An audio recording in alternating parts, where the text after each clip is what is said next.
How's it going, everyone? This is the This Week in Fantasy series, a series where I break down the NFL week by week and kind of look at it through the paradigm of my fantasy football league.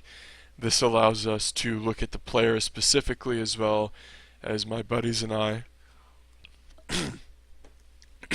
and how they structure the teams. So last week I lost to Bing Bong to Electric Boogaloo, Cameron.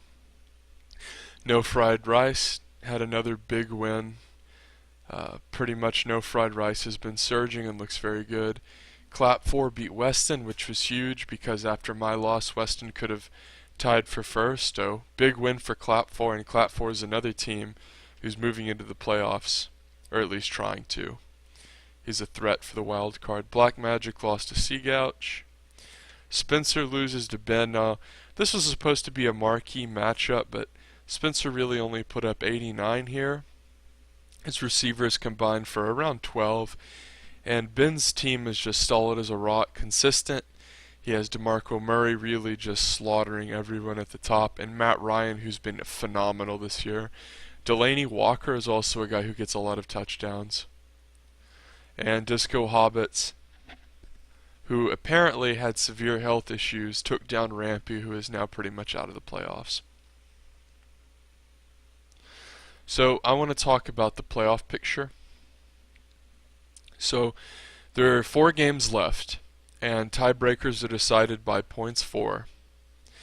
You need to know that the next 3 weeks are all division games, and then the last game of the season, week 14, is random. It's a non-division opponent.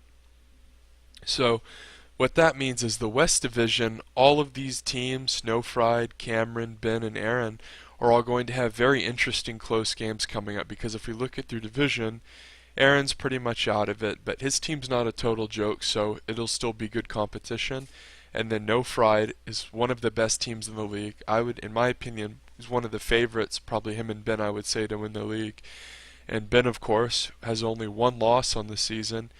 And Cameron, who is an interesting story, a guy who historically kind of falters around bye weeks, but has done a better job this week, and he's at 6-4. He's poised to try to make a run at that wild card, and he has to compete with his pops, Clap for Bacon, who sits at 5-5. Now, it is worth noting that Clap 4 can go for a wild card spot, but it's almost more likely for Clap 4 to try to beat Spencer out of this division. And over in my division, the Cursed Lands, I lead the division by 1 game, and I would say that if I had to predict, I would say that I'm going to come out of the division of the Cursed Lands as the weakest division winner, and Spencer will come out of his division, the Division of Death.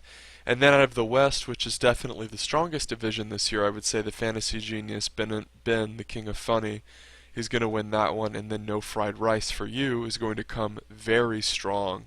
He's going to end the season in a phenomenal burst. So with that being said, we can try to preview the matchups here. This is me versus Lily. Lily's pretty much eliminated, but her team has had some good performances this year. So Matt Stafford's playing Jacksonville. He'll probably have a good game. Lily has this weird paradigm where she has Aaron Rodgers on the bench, and she should have traded him weeks ago probably for, who knows, a tight end and a running back, a tight end and a receiver. She could have done any number of things, but instead she's benched Aaron Rodgers, and I don't really understand this decision. And to be honest, if she wanted to start Stafford, she should have just looked to shop Rodgers, because there are a lot of teams in this league that desperately could use an upgrade of Aaron Rodgers. So I'm going to edge Matt Stafford here because Derek Carr is playing Houston, who has a good defense. Lamar Miller's playing Oakland. He's pretty much a lock for 10 points every week. Frank Gore has the edge. Tennessee is pretty good, but Frank Gore is a better player. Carlos Hyde is playing New England. Last week he was absolutely terrible. He had about 15 yards and he had about 15 carries. He got a yard a carry. Awful. He's playing against Crowell in a sense, who I think will have a decent day. I give the edge to Crowell. Jordy Nelson versus Dez. Dez had a big week last week. And let's see. Questionable. So he's already hurt again. He had one good week before getting hurt again. And I'm just going to edge over to old Jordy Nelson here because Washington's defense isn't that great. And between the injury and the fact that Dez Bryant really doesn't have any consistency, usually when Dez has a good week, the next week he is completely just absent. He's a ghost. That being said, I do think Cole Beasley will have a good game. He'll probably do better than Thomas from New Orleans, who only got 6.8 points. Tyler Effort's playing Buffalo. He'll have a big day. Colby Fleener only got 17 yards, but he squeaked in a touchdown. So that's pretty much what Lily's hoping for from Fleener, is just that touchdown. So already kind of a good sign from Lily at tight end despite the low yard count, because Colby Fleener is a player really can't be expected to do much. He'll have these odd weeks, but you're just really hoping for touchdowns here out of Colby Fleener. Kelvin Benjamin has really suffered because he's a part of a Panthers team that has really sucked a lot of penis this year. I give the edge to Steve Smith Sr., a former Panther and one of my favorite players ever. He's also playing a Dallas defense with hurt corners, and even if they were healthy, they're not that good anyway. Adam Vinatieri is playing Tennessee. He'll have a decent day. Boswell's playing Cleveland in Cleveland. He'll probably have a very good day. I edge Boswell. The Dolphins are playing the LA Rams, who have been inept this year, but the Chiefs are playing Tampa Bay, who have a tendency to turn it over. I'm going to edge the Dolphins here and edge to myself in the game, although it will be close. Here we have Seagouch versus Weston. Basically, whoever loses this game is almost out of the playoffs for sure, because if you think about it, you have two more head-to-head divisional games, and if you're 5 and 6, you're not going to be making the wild cards. It's just very difficult. Basically, I'm going to put this as the game of the week because whoever loses this is out. We look at Seagouch's team. He's kind of riding on Pittsburgh. In the past, we've seen him just ride all out on New England. This year it's Pittsburgh. Bell and Roethlisberger at the top. Bell had a phenomenal week last week against the Dallas Cowboys. He is an exceptional player that is a big part of their offense in both the passing and receiving game. I'm going to edge Bell and Roethlisberger here over Kirk Cousins, who is probably about average, maybe above average, and Ingram, who's not good at all. Speaking of not good at all, we have Kelly and Howard. Two guys, well, look at this, Jordan Howard. He's apparently better than I thought. He has a couple weeks over 20, but I'll edge Howard. Antonio Brown is playing Cleveland, which means that he'll probably have a big day. I think that Big Ben is looking for vengeance, especially after losing to Dak Prescott last week. After Dak Prescott led his offense down the field in a 2-minute drill, Roethlisberger led his offense, just eviscerated the Cowboys defense, made him look retarded, and then Dak Prescott got the ball back and won anyway. Great move by Prescott, and really a must-win game for the Steelers. Mike Evans also gets the edge. He has proven to be a very good fantasy receiver this year. Martellus Bennett is not very good, and Hogan is hurt. Gronkowski is out, so the Gronkowski gamble really failed for Seagouch. One of the main reasons his team has fallen off.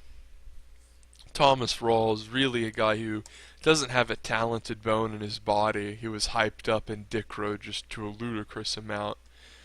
Chris Ivory is another guy who really doesn't have much talent at all, hasn't cracked 10 points this year. What a joke he is. Emmanuel Sanders is on bye. So this is a butcher's den for Seagouch. It looks like he's going to have to make some transactions just to get a damn lineup together. And I really think that Weston has the receiver edge here, and Weston might edge Seagouch out of the playoff picture because he simply put has the more solid team this week. And that's bad news for me because Weston has far more points for than Seagouch. This is an interesting game because Clap 4 basically has to win out. If he wins out, he'll be at a respectable 9-5, and he'll look to potentially take the division from Spencer. So this is a very easy but important step as he plays Black Magic, who he's had a bit of bad luck, I would say, and hasn't really managed as well as he could have. There's Darren Sproles and Jeremy Hill, big freaking deal. Jeremy Hill has been decent, but he's part of somewhat of a tandem. He also has Marquise Goodwin.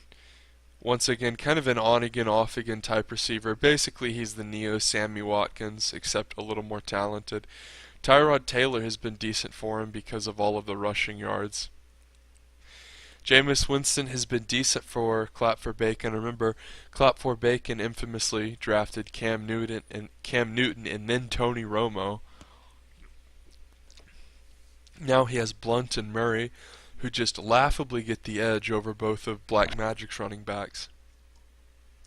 One thing you have to consider about the commish is this blockbuster trade that he made to get these two running backs after his Denver running back got hurt. I love to see this active managerial style in the league, really trying to coordinate with owners to satisfy needs. It's far more entertaining than, oh, my running back got hurt, I guess I'm giving up. So this is great to see the commish do something like this, and I think that behind this move he's really going to try to springboard into the playoff picture, and I think that he will take a win this week. Romo is coming back, but really Romo's probably not even going to play this year. T.Y. Hilton has been pretty damn good. If you look at his rank, he's top 10. If Andrew Luck throws to someone, it's usually T.Y. Hilton. Zach Miller, Action Jace throwing to him, but at the same time, Jason Witten is a great player, but Des Bryant and Zeke Elliott and Cole Beasley all have a higher offensive priority than Jason Witten, and Jason Witten is also an exceptional blocker, which hurts his fantasy production because you don't get points for pancakes. Dougie Martin is in for Black Magic, and really this is a big reason why Black Magic has been bad this year, is because Black Magic was relying absurdly heavily on Doug Martin, and surprise, surprise, he got hurt. Doug Martin kind of runs in this vein of Carlos Hyde and Lamar Miller, the running backs on my team, that can be trusted to get about 10 points a week, but really aren't that explosive. And as far as the special teams go, both kickers will have good weeks, and Black Magic does have the Vikings defense, so I will edge the Vikings D there. But overall, I would say that Clap for Bacon is poised to take a victory here and potentially give Spencer a run for his money. Now, it is worth noting, as we move into Spencer's game, that Spencer not only has a game advantage, he has the .4 advantage, and he has a game lead. So it will be very hard for Clap for Bacon to come back and steal the division for Spencer. Spencer really would have to choke away his division at this point. But looking at Disco Hobbits, he has Alshon Jeffrey, who's suspended, so I hope to see him take care of that. I really do. But right at the top, Marcus Mariota is a guy who has been very good and has been running the ball a lot, which is part of the reason he is ranked 4th this year. Blake Bortles has been solid but somewhat inconsistent. He'll have a great week and then kind of a shitty week. Someone like Derek Carr in that regard. LaShawn McCoy, David Johnson, and, well, usually Spencer runs with a third running back here. I'm interested to see whether he goes with West or Dion Lewis, who he's been personally hyping. Oh, Dion Lewis, LeGarrette Blount's going to go downhill because of Dion Lewis. I don't know how much validity there is to that. I think that LeGarrette Blount will maintain a lion's share of the carries. Not necessarily a lion's share per se, but LeGarrette Blount will be a big enough part of the Patriots' offense to remain a very steadfast threat. And I don't think that Dion Lewis is going to come in and be a huge threat for Spencer at the end of the year. I would think that Adrian Peterson is far more likely to do that. Now, Spencer famously traded away a back to pretty much just get a defense. And at this point, that small, kind of forgotten part of the deal, the Adrian Peterson part, could come back and really help him down the stretch here. That's something to keep your eye on. As we see, the aforementioned Cardinals defense is playing Minnesota, who's been pretty hit or miss. They started off hot and went downhill. I think the Cardinals will have a good day here. The Texans play Oakland. The Texans are a solid defense, but I don't think they'll do particularly well against Oakland. Graham Gano had a great day. The Arizona kicker won't beat it. And if we look across the board, Spencer has two good running backs. He can elect to start a third. A.J. Green and Allen Robinson are far better than both of Spencer's receivers. And Allen Robinson has kind of hit his stride after a lot of inconsistent games. One thing you have to consider about Allen Robinson is, and Jacksonville in general, is there just is a lot of inconsistency. So it looked as though Jacksonville might just be shitty this year, but actually they kind of salvaged their season, and like the other Florida team, Miami, proved that even though they're inconsistent, they do have an explosive offense. Overall, I would edge Spencer here. I think that his running backs are far superior, and Disco, at the end of the day, hasn't been much of an active manager, and I think Spencer can plug in the right guys despite Forte being on the bye, and he can definitely take this game and put himself in a position to stay ahead of Clapboard Bacon and avoid any upsets. No Fried versus Cameron. This is another huge game. Basically, these two teams are at the very head of the wild card race, especially No Fried, who, if you look at the top of his team, he has Tom Brady and a smorgasbord of other weapons. Zeke Elliott, the Cowboys rookie phenom. Mike Wallace, who's been very solid and is poised to take on a bad Dallas secondary. Brandon Cooks, who kind of bizarrely has emerged as one of Drew Brees' favorite threats. Jokey Graham, one of Drew Brees' former threats. Larry Fitzgerald, who has been part of a successful Cardinals offense. A solid Seahawks defense. And if we look at Cameron's team, he has decent, and I mean not very good receivers. Pierre Garçon ranked 52. The Philly receiver ranked 88. I mean, he's running into some bye week trouble here with Julio Jones out, Brandon Marshall out, Melvin Gordon out. This really is a rough week for Cameron. He has Duke Johnson and Alfred Morrison, so he can expect about 5 points out of those players. Brees has already locked in a very average to below average performance at 15. Really, Cameron would have needed something crazy like 35 points out of Brees to win here. And I really don't see any way Cameron wins here. Julian Edelman, still in his starting roster, he's yet to crack 10 points all year. Cameron's probably going to get crushed and humiliated by No Fried, despite No Fried's receiver, who has been very good this year, already locking in 5. Brandon Cooks has been 5th, by the way, ranked 5. I think that Cameron not only will lose this week, but he might completely crater and get swept in his divisional games, as he does have to play Ben, the King of Funny, who's very good, but also Aaron, who is losing a lot this year and is looking for something to prove. He has something to prove and would love to do so against Cameron. And here we see Ben, the King of Funny, against Rampy. And hypothetically, if Rampy wins out, he'll go 8-6. You know, that's not going to be good enough to win the division no matter what, but maybe he can squeak into the playoffs. It's going to be very hard for Aaron. He plays Spencer in the closing week. He's on a horrific 4-game skid. He lost a messy game to me. He has some other losses that were close. Rough year for Rampy.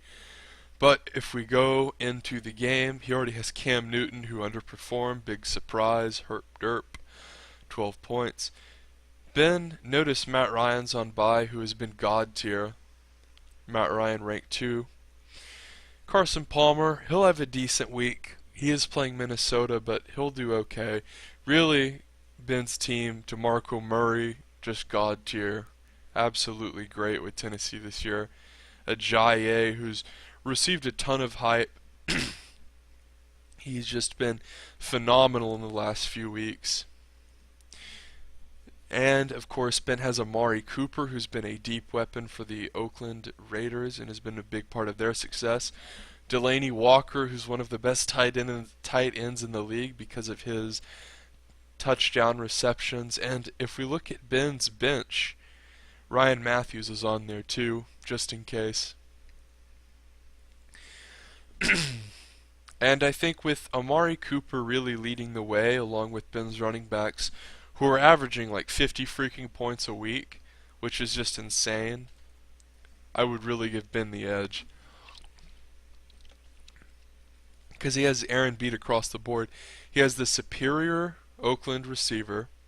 He has two superior running backs. Gurley is pretty goddamn overrated. He's ranked 22nd, and he's broken 10 points twice this year. Yeah, that's great. Good job, buddy.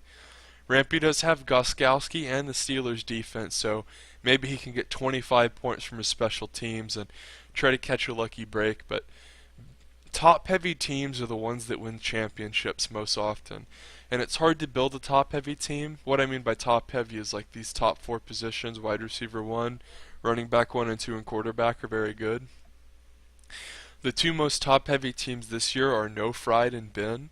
Spencer is an honorable mention, but his quarterback isn't quite there to be considered top-heavy. Of course, if you look at No Fried and Ben by comparison, Tom Brady and Matty Ice. Matty Ice, of course, ranked second in fantasy points this year. So that's why Spencer, I think, is definitely third on that list. But that's why that's why the Fantasy Genius, aka Ben and No Fried, are so dangerous. Because if you just look at their core, they're going to put in 65. So, I mean, how are you going to beat a team that just is guaranteed 65? Right out the gate, the running backs are not going to have a bad game. The quarterback's not going to have a bad game. It's so difficult. It's such a high win percentage play style and such a successful team that Ben was able to put together here. And I think that he's going to crush Aaron because Aaron has a lot of Panthers. I don't know if this is something he did out of spite, but he has Cam and Greg. And yeah, you're like, oh, why let's do Panthers? Well, you know what? Cam Newton and Greg Olsen are two incredibly highly touted and wanted players. So to have them on a team is a big deal because Aaron sacrificed a lot to get them. Edge Ben here. So to conclude things, if we're going to just do a little overview, I would say that I'm going to win my division. Spencer's going to win his division. Ben will win his division, and then No Fried Rice will win the wild card. So those are my predictions. If you like this video, like, share it, favorite, comment, tell me what you think. Give me your predictions.